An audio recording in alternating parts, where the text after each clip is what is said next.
everyone, I'm Lee Checkstad from Century 21 Canada, joining you once again for our Be Relentless webinar. We must be up to about 26 of these now, and we're so happy to join you each and every day at this time to talk about different ways and different technologies that you can use to build your business during this time.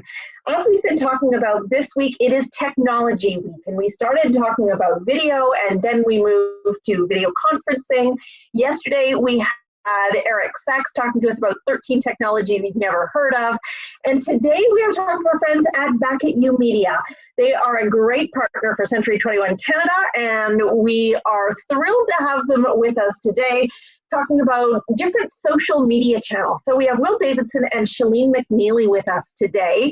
Hello to both of you. Thank you for joining us. Will, I think we'll start with you this morning. Okay. Yeah, I mean, this is how people are being social these days. Well, thank you very much for inviting us to join. Hello, everybody. We can't see you, but we know you're there in spirit, and it makes us feel good that you chose to join us today. So I'm going to share my screen here, and we'll let you know what we're going to talk about here. All right, so now hopefully everybody can see my beautiful screen that says, let's discuss strategies for success on the most popular social networks. So as Lee said, my name is Will Davidson. I manage our enterprise department here at Back at You, and Sheline McNeely is with us as well. She's one of our client success managers here at Back at You. And what we do is we offer a platform that automates social media marketing on Facebook, LinkedIn, Twitter, and Instagram. As a company, we chose to focus on those platforms because we feel like those are the platforms that are best suited for real estate agents. It doesn't mean, however, that you shouldn't use others if they're working for you or if you have an interest in them. It just means that's what we focused on. It's what we're most comfortable talking about. So pretty much what we're going to talk most about today. So what we wanted to really kind of do is just talk a little bit about each platform. Okay, what their general demographic makeup is, who each platform is most popular with, some do's and don'ts for each platform, some tips and best practices. And I realize in saying that it might seem a little rudimentary, a little basic to break it down like that, because a lot of folks are going to say, I already know all about that. I've been using it for years. So totally understand that. I will say, as somebody who has been using all these platforms for a decade or more, things have changed a lot over time. Things change year to year. And one of the reasons I think it's super valuable to kind of talk about the more rudimentary and basic aspects of all the platforms today is because there's so much going on everywhere right now. I think that we would all agree that the amount of noise in general already felt infinitely greater a few months ago than it did a few years ago. And then on top of that, we found ourselves in the midst of a pandemic, which has affected every aspect of our lives on every level, how we school children, how we do our jobs, how we buy groceries, all of that. So there's a point to this. I know you're well aware of that. I know you live that every day. The reason I'm recapping that is because I know you're all on this webinar to learn a little bit more about social media marketing, how to help grow your business, generate leads, close more deals, set yourself up for success in the future. But most people that are on social media are there to consume news, and they might actually be on the flip side of that, be looking to distract themselves from the news, right? So knowing your audience and what they're looking for is going to help you craft better messaging, right? So that's I'm asking everybody to essentially do a reset, right? Yes, we've been using Facebook, Twitter, Instagram for years and years and years, and we know what it's about, we know how to do it, but we need to do a little bit of a reset. Most of the platforms, as we know, started as just kind of fun little kooky things that we would do to show people what we had for lunch, pictures of our cats and dogs. Hopefully we all get back to that in the near future. That's fingers crossed. But it changed, it evolved, and we need to evolve our practices with that as well. Knowing your audience, your all-encompassing audience, your direct audience, meaning your friends and followers, your indirect audience, the people that you can reach with ads, you need to understand those things so that you can craft better messaging to have greater success. It's going to help you conceptualize better strategies and campaigns as well. So the first thing I want to do is I'm going to pass it over to Sheline so that she can talk about some of the things that are appropriate to post at this particular time. Because one of the things we've run into in a lot of our coaching calls that we do is, folks want to be active in social media to promote themselves and their business, but they are being cautious, right? They want to be cautious about not posting something that's inappropriate, or they just don't know what does make sense to post. For our clients, we jumped in there when this happened, and we just sort of proactively removed everything that seemed like it was didn't make sense or was, felt like it was a bad thing to post at the time, and created some new stuff. If you're doing this on your own, though, it might be helpful to have some tips. So I'm going to stop sharing my screen. I'm going to let Sheline share hers, and she's going to talk to you a little bit about some kinds of content that you can post for now. And then she's going to throw it back to me, and we're going to talk in detail about each platform a little more. So Sheline, I'm going to pass that over to you. Awesome. And now you can share yours. There you go. Perfect. Thanks for that, Will. You're and welcome. Thanks so much, everyone, for joining us here today. Really, really excited to have everyone here. Give me one moment and I'll go ahead and share my screen. Oh. We're all going to be so good at webinars when this is done. After all of this is over.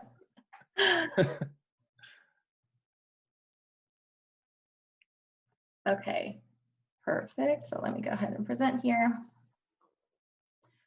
So of course, we're all living in some unprecedented times here. So us here at Back at You, we kind of like to talk with our clients about what really is appropriate to post. When you're talking about social media marketing, the social media network, it really is about content. Content is how you engage your followers. It's how you engage your audience. Content is always super, super important. So let's talk about what is appropriate to post during these times. So just jumping in with what kind of content should you be sharing right now? And of course, it might seem very, very obvious, but uplifting and positive content are great things to be posting right now. You are bringing the social aspect back to social media. Keep in mind, the whole point of social media marketing is to be social, be engaging, start those conversations. So people are turning to social media for news, but they're also going to appreciate a bit of entertainment and escapism. That's what we all use social media for, to kind of escape the normal everyday news that we hear all the time. So a little dose of positivity, even if it's not real estate related, can go a long way. Keep in mind that your social media networks are a way for you to grow personal connections. So not everything does have to be real estate related. You don't have to share the news. Share more uplifting, informative, and inspiring content.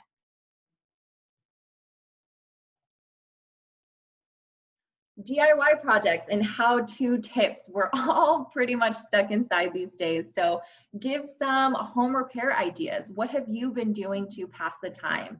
Painting, cleaning, pantry organizing, all of these are wonderful home activities to encourage and share.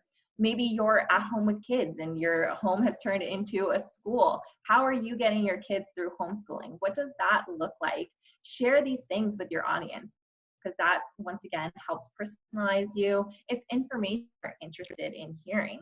And we all need new ideas on how to pass the time. So never a bad idea to talk about what projects you're working on and even how-tos. I think we even had a chat right before the webinar, and I won't call anybody out by name, but there was a painting project in the home that might have benefited from one of these DIY projects and tips and best practices. So we can talk about that in the Q&A later if anybody wants to fess up. Exactly. But it could be helpful, yes. Great. And another great thing to be sharing right now is share your digital dedication. Just because we're all stuck at home doesn't mean that business has completely stopped. So now's a great time to notify your community that you're still there and ready to work with them through technology. We have the technology available to us to do virtual open houses, consultations via Zoom, FaceTime, Skype. All of these are available for people to utilize, and business doesn't have to stop. Give that information to your community why right now is still going to be a good time to list or buy. Give them the information about the market, because people are curious. You need to be that calming voice to your audience to reassure them that, hey, transactions are still happening. Let's get that conversation started. Even if they're not ready, we can start building that relationship now.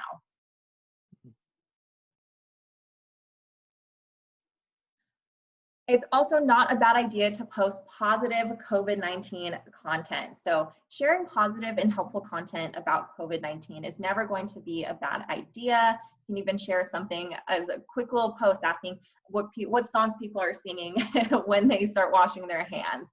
It shows that you're cognizant of what's happening in the world and you're aware of the social climate, but just keep it positive.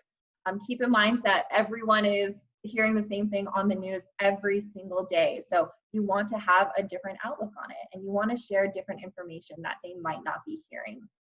So post indoor activity suggestions, small projects people can do around the house, or even encourage people to start a new constructive hobby.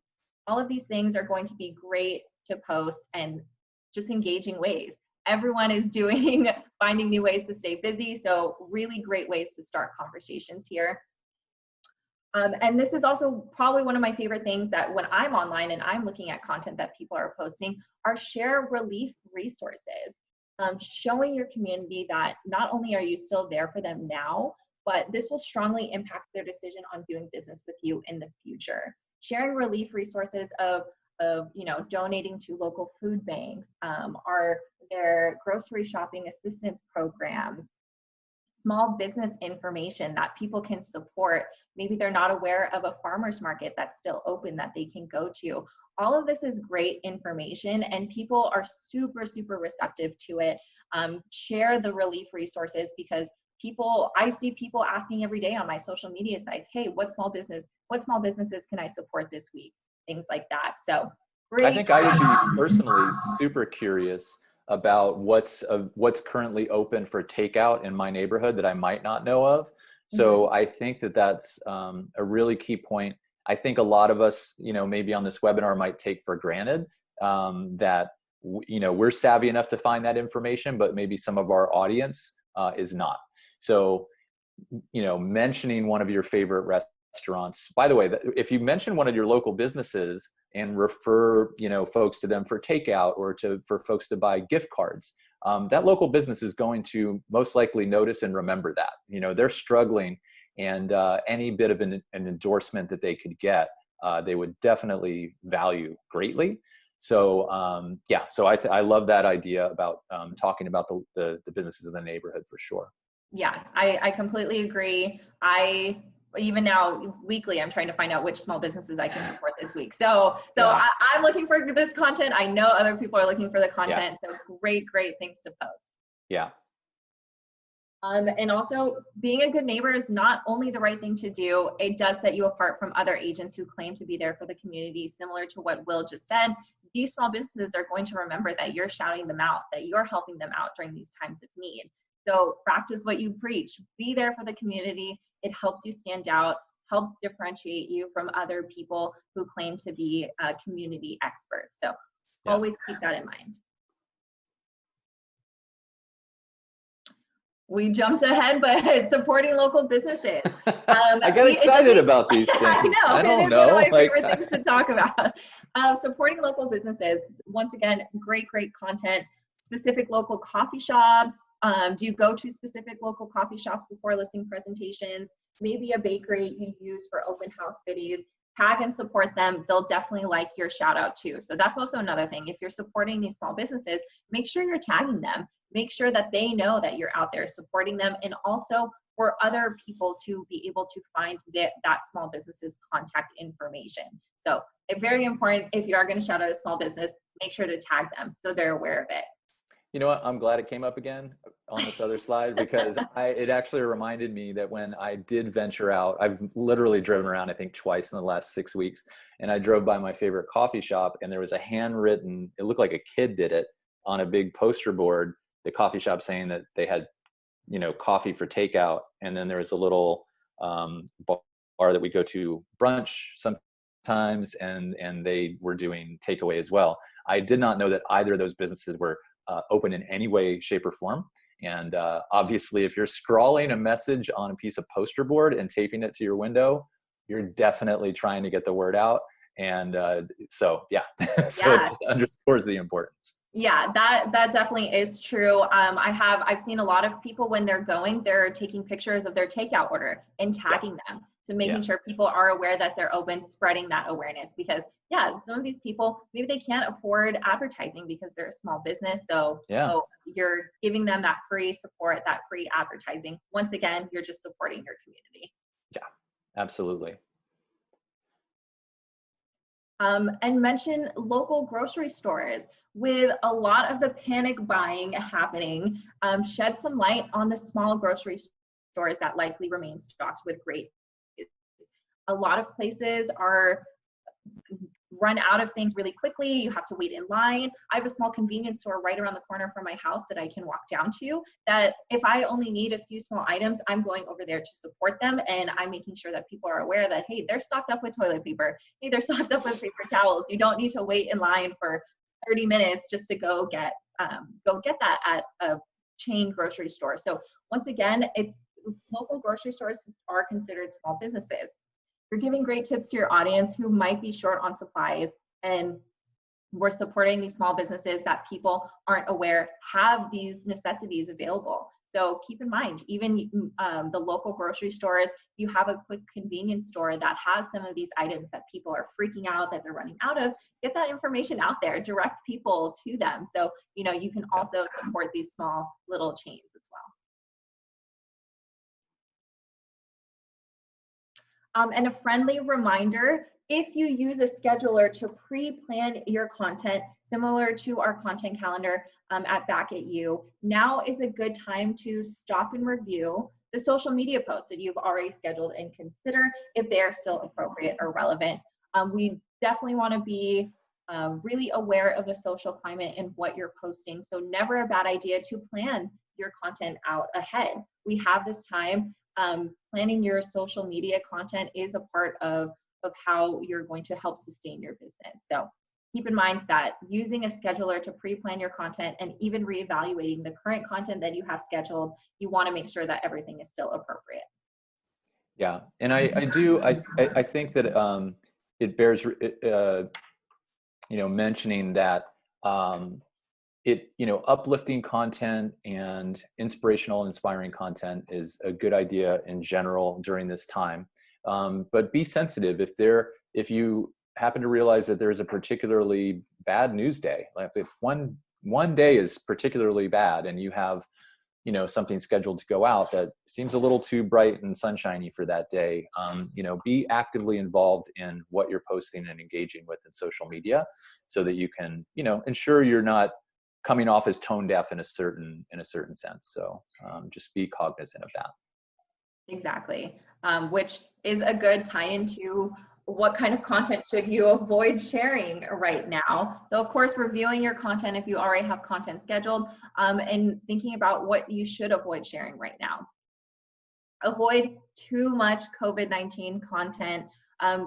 People are turning to social media, as we mentioned, for escapism, just as much as we're turning to Netflix or any other gaming consoles. Share a little bit of information, but just don't regurgitate the news cycle. We're already seeing this day after day.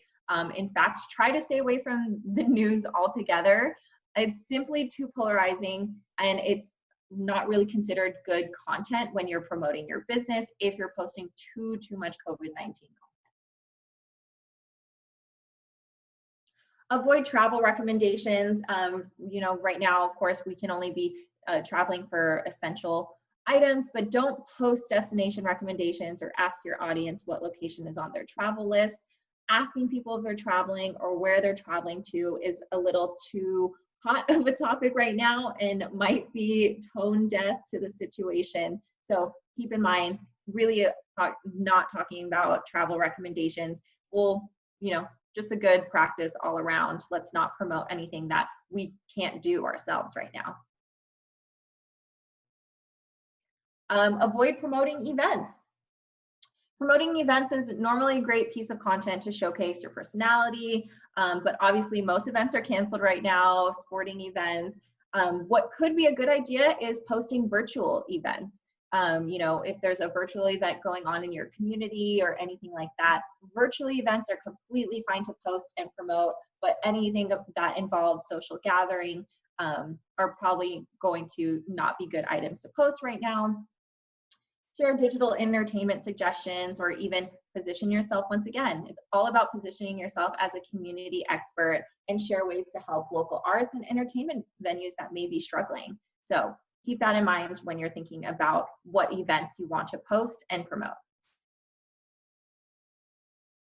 So just as a quick recap, and I know it might seem kind of obvious, but do share the positive, uplifting content, DIY projects and design inspo, your dedication to going digital, some helpful COVID-19 content.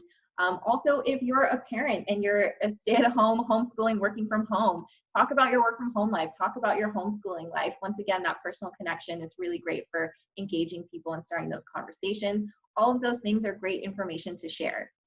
And it's information that people are looking for right now. Don't share too much COVID-19 content. Don't regurgitate what the news is saying. Everyone already knows. So just seems tone deaf. Travel tips or recommendations, or even canceled events or events with large gatherings. So really just be cognizant of the situation, be aware of the social climate, and promote what you preach. Be that local community expert and give knowledge back to your community. Absolutely. Awesome. Thank you, Sheline. Of course, of course. So Will, I'll go ahead and pass it back to you. All right. Back at you. That's what you're supposed to say. I bring the corny jokes to these situations, and I don't really apologize. So what we want to talk about a little bit, as I said, is just sort of a reset and a reassessment of the different platforms: Facebook, LinkedIn, Twitter, and Instagram, so you can craft better strategies to have success on them. And I think that even current situation aside, 10 plus years into the existence of these platforms warrants a reexamination of them. I think that it's easy to fall into sort of a rut in your approach to different social networks. And in the coaching calls I've done, and the coaching webinars I've done with agents, I've sort of seen this. I'll get a lot of questions, and I can tell they relate to a viewpoint of a social network as it existed years ago. So I think it really does serve us quite well to just sort of go, okay, I'm familiar with Facebook. I've been using it for 10 years or 8 years, whatever it is. But let's see where we're at now and what might be my best approach. So I'll just kind of throw a couple of things out there that I think most of us know, but it'd be good to just revisit.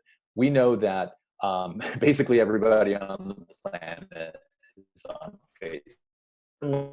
Everybody properties too that you want to sell or that you list. Those folks are on Facebook. Everybody's on Facebook, and roughly 75% of those people visit Facebook daily. So that is astonishing, really. Like when you really think about the fact that you have the ability to set yourself up on a platform where the people you're trying to reach are going to visit every day, and in a lot of cases, multiple times a day, it just gives you a tremendous marketing tool.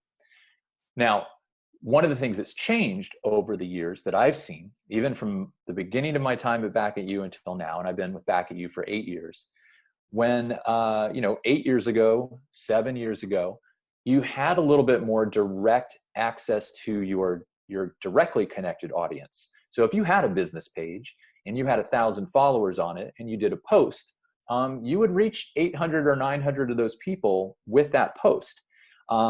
Those were some good times. Everybody loved that. Over time, as more and more people get on Facebook and all the other social networks, those news feeds get kind of crowded, right? So more people means more content.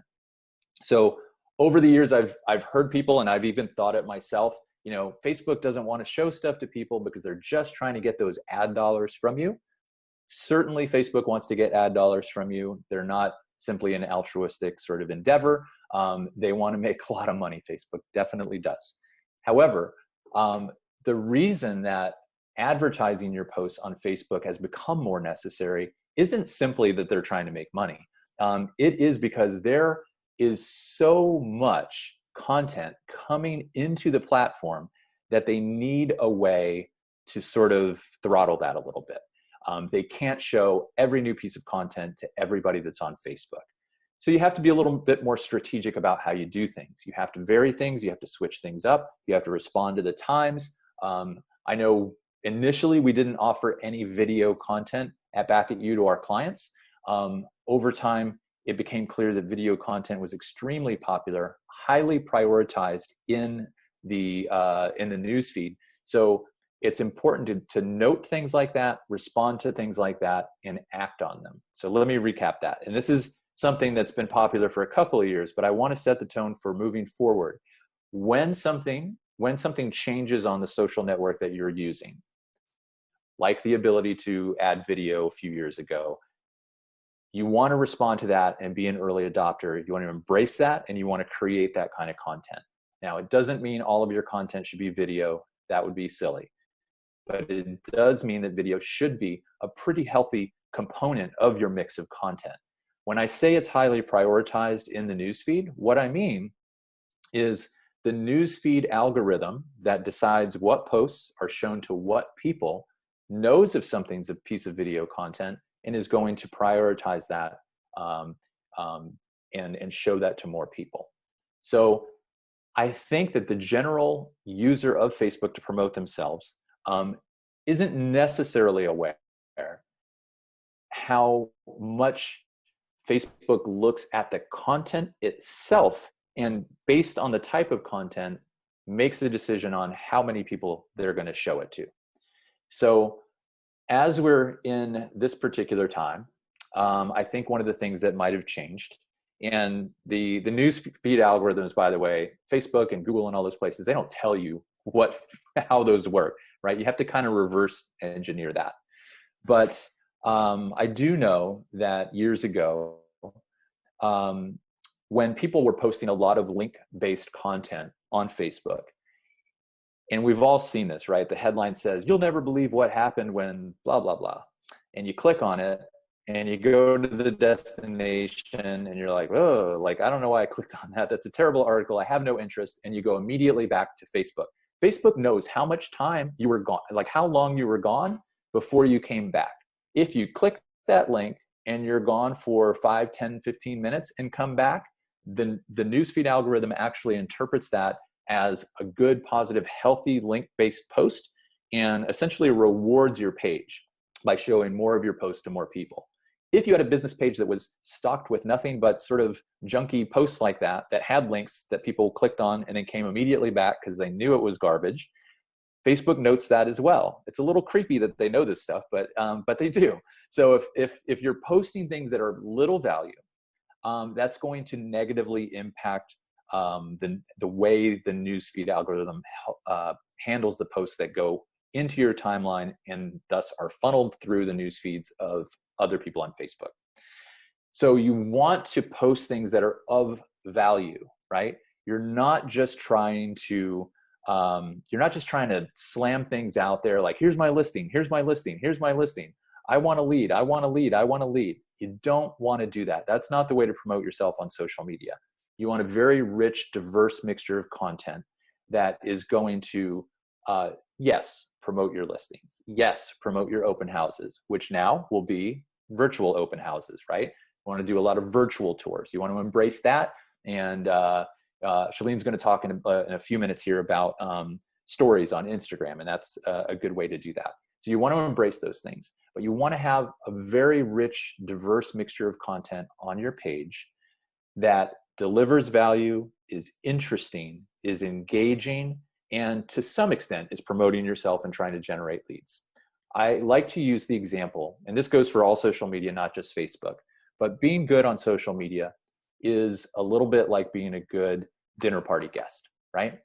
If you sit down at a dinner table and there's, yourself, you're a realtor, and there's a school teacher and a lawyer and a doctor and somebody who works in the local restaurant, and you sit there and you just talk about yourself as a realtor and all your listings and try to, you know, hand out business cards at the dinner table, you're not going to be a very popular dinner party guest, right? Like, that's kind of terrible. What you want to do is ask people questions, ask about them, let them tell you things about themselves. You want to start conversations. They know you're a realtor, right? On your social network, they know you're a realtor. They see your headshot. They see the name of your page. They know why you're there. But you want to have and you want to foster conversations that share good, valuable, interesting topics, okay? That's going to make you a good dinner party guest, and it's a policy you can apply to yourself for being good on social media as well. Okay, first rant over. I'll have more. So on Facebook as well, some recent stats show that a lot of young people on Facebook have been dropping off in recent years. And this is another sort of misconception. Well, that's not a misconception. Young people are dropping off of Facebook a little bit. But the misconception I want to talk about is, I want to ask you, and I know I can't hear you answer this, so I'll just pretend I heard your answer and then I'll respond to that. Is it good or bad if young people leave Facebook? Some of you might think, oh, it's good. I don't want to market my listings to a bunch of young people. They can't afford my properties. And I don't want to waste my ad dollars, you know, getting my ads in front of them, et cetera, et cetera. You can see where I'm going with this. I'm on the side that actually promoting to folks that aren't particularly the candidate to purchase the home is still good. So let me explain what I mean. So in the coaching calls and webinars that I've done and lots of realtors I've talked to over the years, a lot of folks try to figure out, especially in crafting ad campaigns, how can I get my listing in front of that potential buyer? I just want to reach that buyer. I want to target based on all these demographics and income level and net worth and all of this, because this home costs this much money, and I don't want to show it to all these people who can't buy it. That's a terrible idea when promoting yourself on social media, and I'll tell you why. You want that property to show up in front of people who know a potential buyer, family member, coworker, friend, right? The children of the people who might be looking for a new home. If you have a way to magically not allow your post to show up in front of them, you're sort of shooting yourself in the foot, right? You're removing the ability for those people to share that post with a potential buyer. And that's a terrible strategy. We see quite a bit, I mean, a ton of this, where somebody posts a listing, it might be a new listing, open house, something like that. And then we see a bunch of folks come in and tag people in the comments. They don't even say anything. They just tag a name in the comment. You don't want those people filtered out. You want those people to see that post because you want them to go, oh, my brother's looking for a new place. I'm going to tag him here. You know, Susan at work is looking for a new place. I know this. I'm going to tag it here. When they log into Facebook, they're going to see that notification. They're going to click on it. They're going to be drawn to your post. So I wanted to share that so specifically you would internalize that information, right? Try to divorce yourself from the idea that you just want to get your listing in front of the potential buyer, and understand the value of getting it in front of people who can direct that post to the potential buyer or sort of bring them in, right? So it also is, so I want to talk about that specifically, but I just kind of open your mind a little bit to the indirect ways that you can find your way to that golden lead you're looking for. It might not be as a straight a line as you might hope it to be, but I think you'll agree that any way that you can get you and your listing shared with a potential buyer is good, and you would not want to rule that out. Okay, so it's a long-winded way of saying I don't think it's necessarily a good thing that young people are abandoning Facebook. I think it's a healthier ecosystem if they are there, but that's kind of the way it goes. Historically, what we're seeing is that a new social network is created. Young people populate it first. They popularize it, right? They get it off the ground.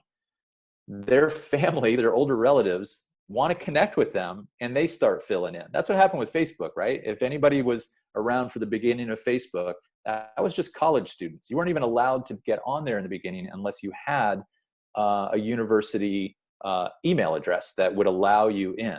It was only later that they opened it to everybody, and then all the other age groups started filtering in. Now, what that does, when there's an exodus from a social network like that, like Facebook, the new ones pop up. And then that's where we get Instagram, right? So Instagram, not new, but I kind of named this slide the hottest new platform for real estate marketing.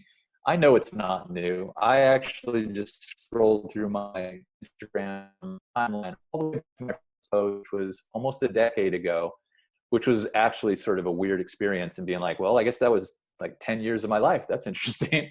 So it's not new, but seeing it embraced en masse by realtors is relatively new. And what is relatively new still are the tools that that Instagram, which by the way, I don't want to assume everybody knows this, Facebook owns Instagram. So if you didn't know that, and I know that most of you are like, duh, but some of you don't know that. And I've run into that. People don't know. Facebook bought Instagram when they saw it as a shiny new object that they couldn't compete with. And they figured we have more money than anybody could ever spend in the existence of the world. So we'll just buy whatever company we want. So Facebook owns Instagram. And what that means is there's all this great integration between the two platforms.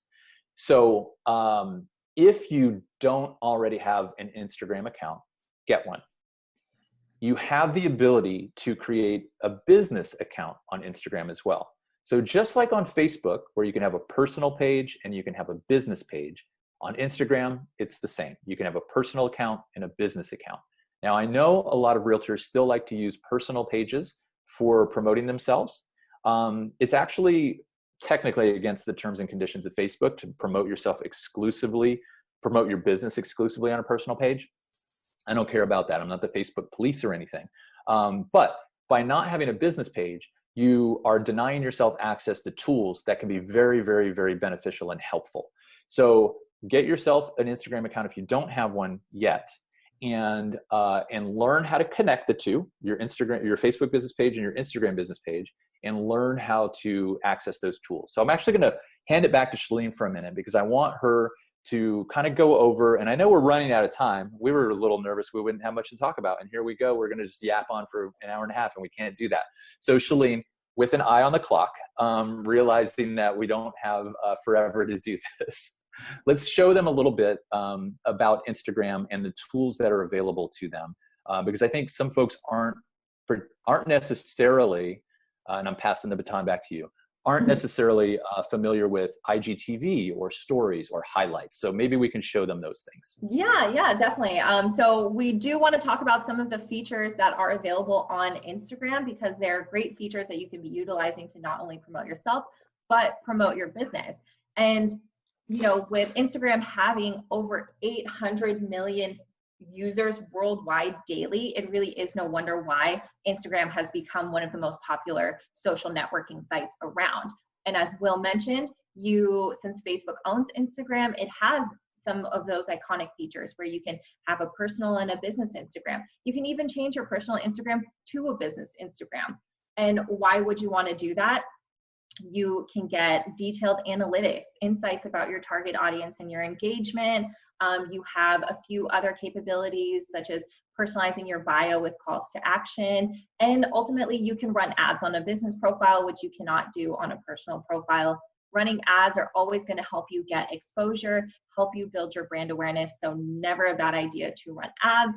And Instagram since it is a visually based platform, it's your chance to put a face to your brand and really market yourself and what you want your brand to be. So many benefits to using Instagram, and in particular, having a business Instagram account. So let's kind of jump into a few. Of course, content is always going to be important. It is about the content that you post, but with Instagram, you have other capabilities such as Instagram stories, Instagram highlights, IGTV, Instagram live. So we'll kind of touch on a few of those. So instead of just supplementing your posts, instead of just having posts on your feed, supplement it with stories. Okay, there it goes. So what are IG stories? IG stories are where you can have content that is temporary. You can post it to your story and it disappears within 24 hours. 15 seconds for videos, 5 seconds for still images, but another way to just get extra content out there that isn't permanent, it's temporary. You don't have to have it on your feed permanently. So why should you use them? Of course, Instagram has done plenty of research and studies on their own features, and they've seen that stories are just a huge driver of personal connection. 1 in every 5 organic stories results in a direct message, short for DM if you're not familiar. But 1 in every 5 stories, that's a great statistic there because that's starting a conversation. And remember, stories don't have to be this huge production. They're quick, they're easy. That's why people utilize them. That's why people love them so much. Here's just another great statistic. 68% of people say Instagram is their preferred story consumption method, which is nearly 20% more than those who use Snapchat. So Instagram story usage is on the rise. If you're not utilizing them, now's a great time to start. Just as a quick overview of what some of our clients here are doing to be successful utilizing their Instagram business accounts. They're changing their landing pages to encourage conversations, so customizing that. They're promoting virtual showings via IG Live. The beauty about IG Live is you can go live. People who are on the app will get notified that you're going live, but it's a great idea to promote your IG Live beforehand. Create a post, send an email out to your database. Not only will it drive more traffic to your Instagram page, but you're getting people excited. You're building up the anticipation. The beauty about IG Live is whoever has another Instagram account can also join your live. So if you're doing virtual showing, you can work with your client where they can show the virtual tour through their phone and you're commentating on the property on the other side of it. So really great usage of IG Live there.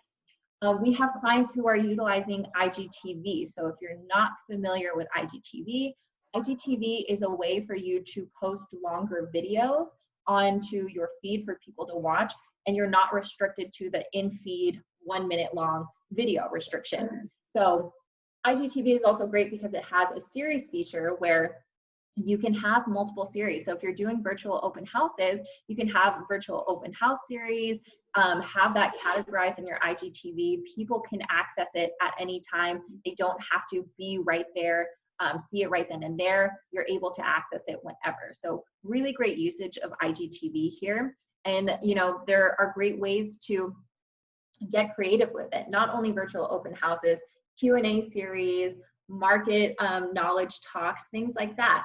Share that information with your community. Keep in mind what information would your community want to know, and create content based off of that using video, posts, all the tools available to you.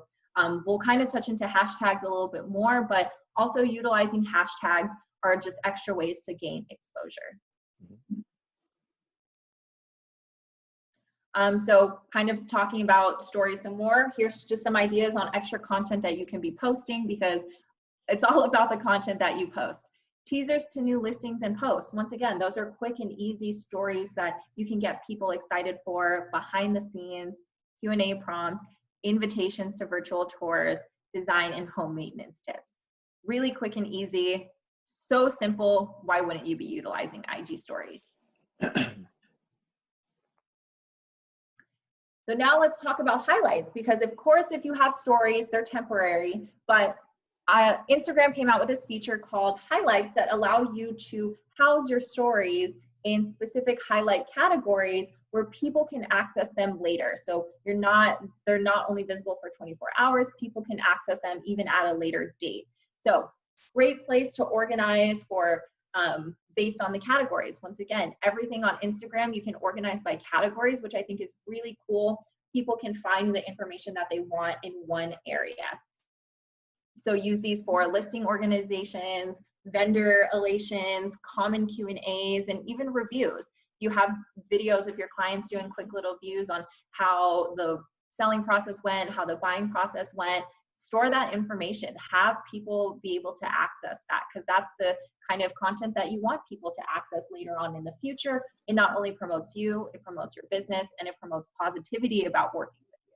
So I leave it on that slide there for a second, Sheline, because I think this is one of the things that folks might not be super aware of. So as you're looking at the screen here, in the little pop out in the front, circular icons. So those are essentially, it's just a blown up version of what's on the screenshot of the phone. So when you create a story, like Sheline said, it'll disappear in 24 hours unless you save it to highlights. And on really well executed Instagram accounts, business accounts, when you go there, you'll really be able to tell if somebody has their social media game on point, because they will typically have some highlights there. Now, highlights don't always have a little dedicated icon like you see here. You have to create, you set it up that way. You have to do a little work. Otherwise, the highlights could just be random pictures from whatever story you chose to highlight. So you put a little work into making sure it looks very professional and glossy. What I would suggest, and again, I'm having to keep an eye on the clock here. We could go so far down this rabbit hole. But if you are new to Instagram and you haven't done stories, or not many of them, and you haven't done any highlights, experiment with it first, maybe on your personal Instagram, right? Just get the lay of the land, like figure out how do we even do it? Like, how do I go live? How do I create a story? How do I create a highlight? Once you've got that down, maybe that's the point when you transition it to a business account. That's the point when you start setting up those highlights, and now you're going to have a professional Instagram business account that represents you. I think a lot of, and this is what I would caution against, I think, and this is how I'm going to tie all this up in a bow at the end. I think, like most of the social platforms, we all start where we start, right? Right at the beginning, we don't know anything about the platform. You're like, oh, Instagram, I don't know what this is, but here's my cat, here's my lunch. And that's the beginning of your profile. And it looks a little crazy. I mean, it's fun and we all like that. And I mean, crazy in a good way.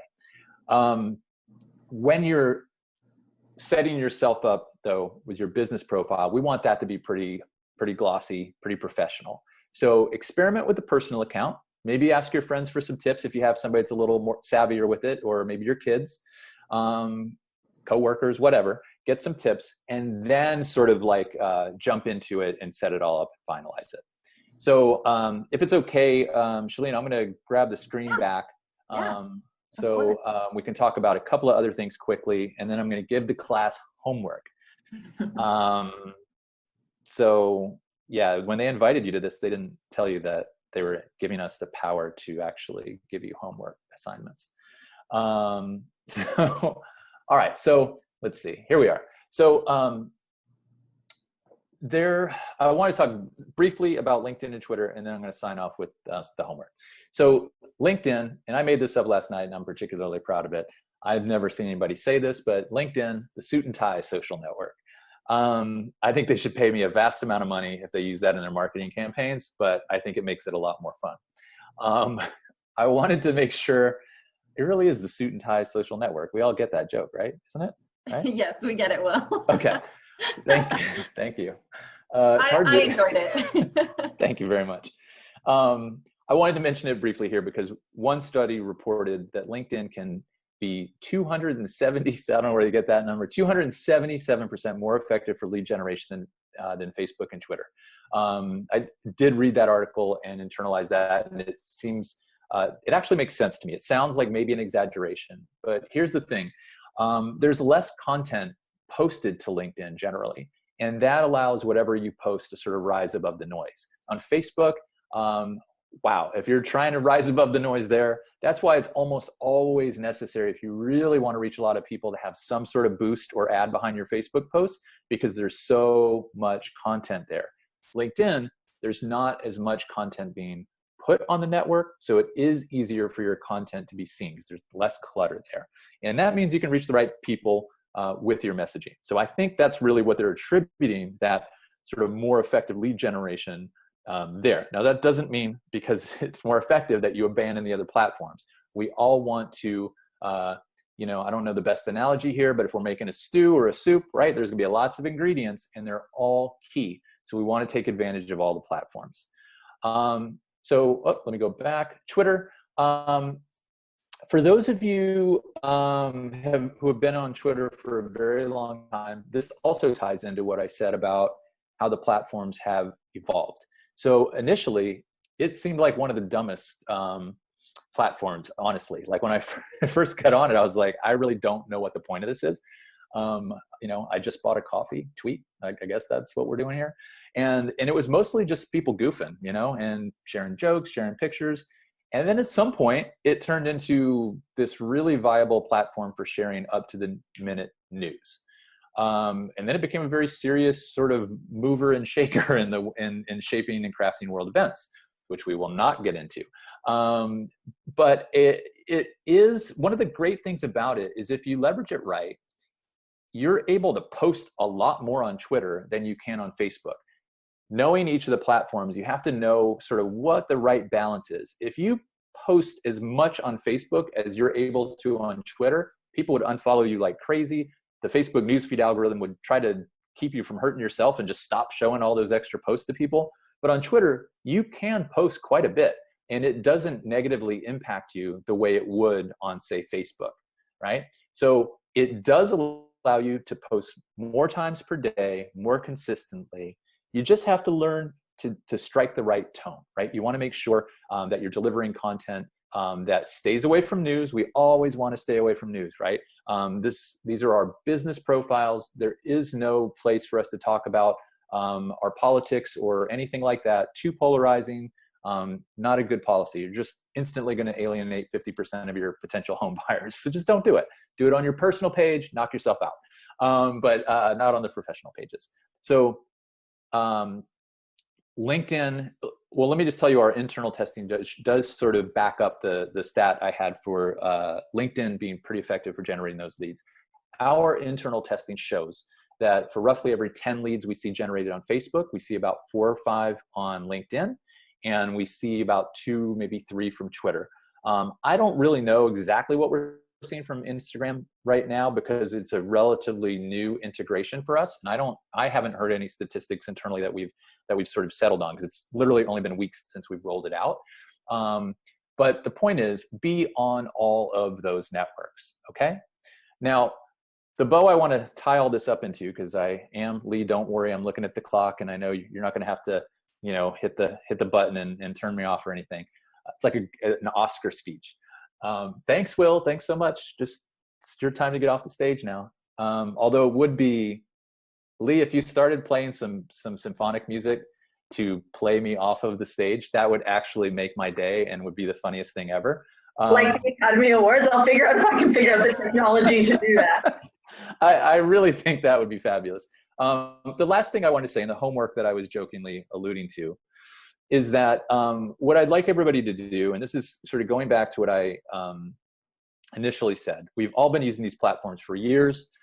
They've evolved, they've changed. You've had your stuff set up for a long time, probably.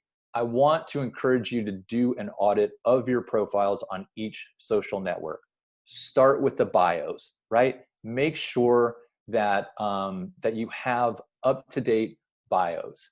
I'm showing you my fake Facebook realtor page, and you want to make sure if you go into the about section that you have a good summary that really sells yourself.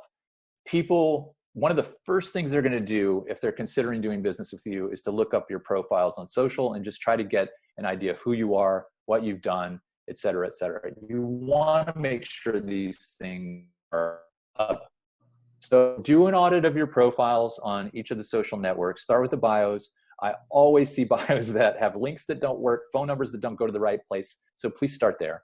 And I think LinkedIn is probably one of the ones everybody should check in on. Unless you've changed companies or looked for a new job, you might sort of have a LinkedIn that really needs some attention.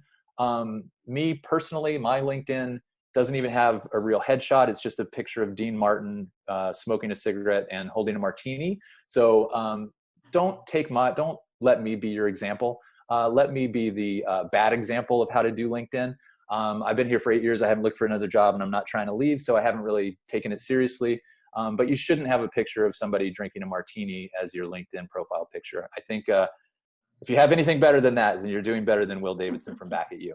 But start with an audit of all of your social networks. Update those bios. Start experimenting with the ones you haven't used yet, especially Instagram.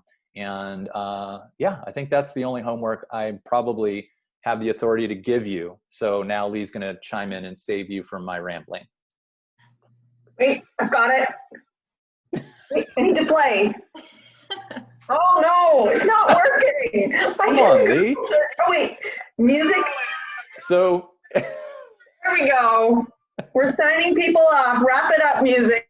Thank you, Will. You took a number of shots at me in that webinar, starting with my DIY disaster. Just one, right? I think. A couple of times I did not chime in when I could have, but I do love the idea, the Suit and Tie Social Network, LinkedIn. I agree they should be paying you for that title. We've got a good crowd here today, and we've got a bunch of questions. So I'm going to start asking the two of you. This one came up sort of at the beginning when I think Sheline was talking. So maybe Sheline will give you this first question. Frequency of posts. We've done a number of stuff on social media, and we always ask this question. You know, how often should we be doing this? Yeah, and that's a great question. And we get that question all the time. I'm sure Will can agree with that. It's really, I think it's more based on what kind of content are you posting? Because you can post every single day, you can post 2 or 3 times a day, but keep in mind that if you're just posting content just to get content out there, then people are going to start, like, they're going to mute your feed so they don't receive your notifications. So I think it really is about more so the kind of content that you're posting. If you're posting really relevant, engaging content, I don't think there is a number that you can put on is to, of course there is a thing as posting too much, be aware of that. You can overcrowd people's feeds, but keep in mind that I think it's more so about what you're posting and then when you're posting. You can post 2 or 3 posts in one day, as long as each piece of content has a true purpose and is meant to provide information, be informative, add value to people's lives. I think that's completely fine. But if you're posting 3 times a day and it's just to post whatever, people are going to disengage and ultimately probably mute your profile. So I think it's more so definitely about what you post and the frequency of posts. It does have to add value to people's news feeds. I would say too, just to add on to that, I always see people trying to apply some golden rule to these things. And there are some instances where it can be a case-by-case basis. And let me give you a clear example. If you have 100 followers on your business page and you live in a tight-knit community and all of those people really know you, and every time you post something, there's lots of engagement, you can post a lot more than somebody who has 30 followers who they don't know personally, and none of the content gets engagement, right? So it's a little bit about how actively they're engaging. So like Sheline said, if you're posting valuable stuff and it's getting engagement, you can post a little more. You don't have to worry about that. But if you aren't getting engagement, nobody's really interacting, you might have to dial it back a little bit. So I always try to caution people to not necessarily apply a golden rule, but to take it as a case-by-case basis and evaluate their own profiles. Yes.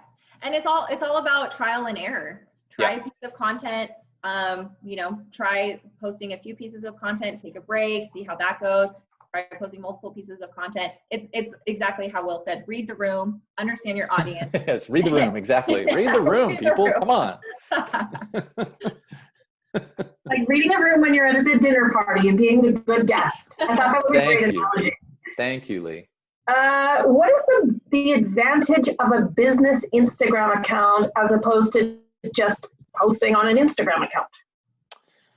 The advantage would be the tools that come along with the business account. So that's one of the things that over the years I found some realtors to actually be a little stubborn about. We're like, I use my personal page and I'm not going to stop using my personal page. And I'm like, all right, well, I understand that's where you started, and I'm not suggesting that you abandon that page, but I am suggesting that you create a business page because there are tools, insights, the ability to create ads, just all kinds of things that you can use, and it applies to Instagram as well, right? insights, actually the ads platform on Instagram business profiles is great. It's so easy once you have it set up and integrated to create a post and then advertise that for a couple of bucks. Really, really, really easy. If you have just a personal profile, you don't have access to that stuff, you really are shooting yourself in the foot. So have a business Facebook page and business Instagram. Keep your personal profiles. You can cross promote, by the way. You can take something from your business profile and you can send it to your personal page to get additional exposure. That will also get your friends on those personal pages to follow you on the business pages, which is also good. So do all of it. Like, why wouldn't you use every tool at your disposal? Agreed. Should you put the same post in your story and in your feed? Oh, that's a good question. Yeah, that's a great question. I think it would really be all about your audience, and kind of dependent on how big of a following that you have. It doesn't hurt to put it in your story and in your feed. It's just repetition of content. So it kind of ties into also the type of content that you're posting, but it's based on your audience. It's based on kind of everything that we touched on. You can post it in your story, post it in your feed. I don't see a negative to it.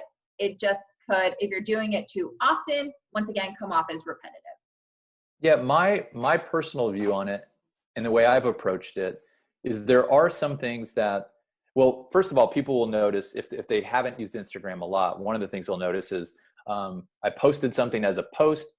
Maybe people saw it, maybe they didn't, but I did it as a story, more people saw it. So Sheline did cover that stories do get, more engagement and exposure. There are times where I think if you would want to do both, but I think if you literally did one for one on all of it, it would be crazy. Like if you had every single post was a story and it just went back and forth like that, that would be a little bananas to me. But I think highlighting certain things, a particularly interesting property or news story or something, you might want to do a story and make it a post. But I would kind of mix it up, read the room a little bit, and base it also on how much you have to post. Some people are busier. Some people have more news to share. Some people have more listings. So if you have plenty of content, you might not need to double up like that. If you don't have a lot to talk about, you might have to. It might be a good idea. I'm going to read this next question because I want to make sure that I get it right. Okay. And then I lost it. Should you get on the app, is it better to use the Instagram app, click your story and go live, or just use the IGTV app direct? I think, and that's also a great question. I think it's based on the purpose of what you're trying to accomplish. Keep in mind, IG Live, there's no room for edits. Everything's live. So it really is more so, if you want it to be completely imperfect, then there you go. Because you can always do an IG Live, save it as a story, and then even highlight it later. The benefit about doing IGTV, you do have a little bit more control over the video itself and the editing and the story you want to tell. So I think it's more so, how imperfect do you want to be to your audience? But both IGTV, both IG Live, you're able to store them for people to access later. I think the biggest advantage with IGTV is you can edit it a little bit. IG Live is really just, hey, let's go live. It's going to be imperfect. There's no script to it. But I would recommend, if you are doing IG Live, to probably script it a little bit. Do a little outline of what you're covering, what you want to talk about. It's completely fine to not be perfect. I'm not saying that's a bad thing. It humanizes you, it personalizes you, but just keep in mind that IGTV, you can edit it a little bit before posting. IG Live, you can't go back and make edits to that. Yeah, I think you actually brought up something that I think is important to mention too. For folks that social media is a relatively, new or uncomfortable sort of prospect for, realtors that have been doing this for 35, 40 years. We talked to lots of them that have, and they might feel like they have to be a little more formal in it, like something like an IG Live, than they really have to. And I totally understand why But that might make them a little uncomfortable at first. So that's kind of why I said just practice, just have a personal profile, just kind of practice it. Scripting it, like Sheline said, is not a bad idea. I mean, anytime I'm going to talk about anything, I always do a little script, and I actually feel pretty comfortable talking about things, but I still like to have something to sort of guide me. So I think that's a good idea, Sheline. Mm-hmm. How can we do co-live on Facebook just like we can on Instagram? Can you even do it? Well, why do they have to ask a hard question that I don't know the answer to? That's not fair. I know. I was trying to think about it. I'm not sure that I've ever seen multiple people doing a Facebook Live, but I was on something the other day and someone on Instagram Live was hosting guests. So Instagram Live, you can definitely invite other people. People can actually request to join your Instagram Live as well. So you don't even have to invite other people. People can request as soon as they're watching it to join, which is kind of cool. Facebook Live, I don't believe has that capability. Great. Here's a question. Here's a question. What hair products do Will and Sheline use? Oh my gosh. That's interesting. Thank you for noticing, first of all. That's not a real question. I do have more here. Can you recommend any specific Instagram accounts that you can think of that you've seen people doing really, really well on? Kim Kardashian. Mm-hmm. No, okay, I'm why kidding. would someone want to use her as inspiration as my follow-up? Oh. That's a good question. That's a great question. I can't really think of anyone at the top of my head, but I think if you're going to dive into the Instagram world, I would search up hashtags, real estate related hashtags, click on a few pieces of content and just browse other agents' profiles and see. I think that's a great way to just be able to, once again, hashtags are just searchable keywords, but you can not only see what other agents are doing, but get inspiration if you see profiles that you like.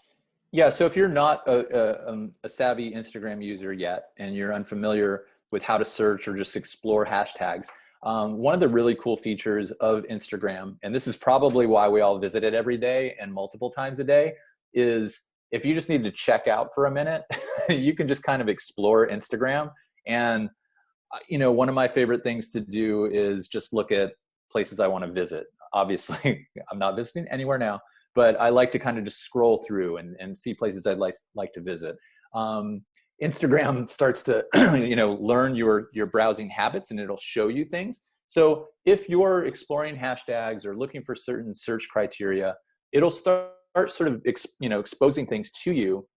And I would definitely recommend just jumping on, scrolling around, looking at all kinds of random stuff. And when things catch your eye and draw you to a specific profile, and maybe even it makes you want to follow them, you should note that, right? What was it about that? It's probably some kind of fantastic and interesting image or an infographic of some kind. But if something draws you in, it drew you in for a reason. What is that reason? How can you apply that to how you run your Instagram account? We're going way over what we thought we would, so I'm sort of going through some of the questions. There were a couple of people who asked about highlights and putting those up. You'll notice that some of your colleagues have answered those questions for you. There is also a link to someone who found a Century 21 agent who's doing great work on Instagram, so scroll through the message feed on that and you can click on those. There's actually a couple of people there. So those are some suggestions for you to check out of people who are doing that well. We've got two questions. How do you share your business Facebook content on your personal page? Yeah, that's a great question. Yeah. So so if you look at any of your posts on your Facebook business page, there's going to be a share option underneath that. And you can share it in direct messages. You can share it to your personal page. You can share it to the timeline of a friend, although I wouldn't share it to somebody else's timeline unless you're really close to them, and for a fact they wouldn't mind that. But explore the share options that are available to you. Just know that basically every single Facebook post on your business page is going to have a share button right underneath it. You click that share button, it's going to tell you the different options you have to share it, and just choose whichever one you want. But one of those is to share the timeline of your personal page. So very easy to do. And I wouldn't, so this kind of Will, goes, yeah, go ahead. I want to chime in because it changed a little bit actually. So if you want to share to your personal page from your business profile, there's an icon right next to the share button. You have to click that icon, select your personal profile, and then you can share it. She's absolutely correct. I was trying not to get super specific about the confusing way that it is a little confusing. It's confusing. So, right. I wanted to make it sound super easy, Sheline. She's absolutely correct. You have to pay a little attention to the details. And if you're not acting as you and you're acting as the page, you're going to get different options to share. So just explore the share options there. Shaline's 100% spot on. I was just trying to make it sound easier than it is, but still easy, right, Lee? It's pretty easy. Okay. You've done a great job at explaining it. Thank you. Okay, we are out of time. We are beyond out of time. So thank you, Will. Thank you, Sheline. It was a great, lively session today. And I hope we've inspired people with their social media. Thanks for having us. We really do appreciate it. I hope everybody's doing well and staying safe. Right back at you. See, I can tell a joke like you, Will. That was very good. High five. High five. Thank you. And everyone, we will be back here tomorrow. Same time, Chioko Kakino, our VP of Marketing, is going to join us with some of our really successful Century 21ers in the technology space. We have Graham Stewart joining us from Century 21 Colonial. He is going to talk about Gmail and making use of G Suite. We've got Jennifer Baracus talking about videos, and we have Leah Mills joining us as well to talk about video. So please join us tomorrow. Learn what our people are doing to be successful with their technology. Thank you so much for joining us. We'll see you tomorrow. Bye. Thanks, everybody. Bye.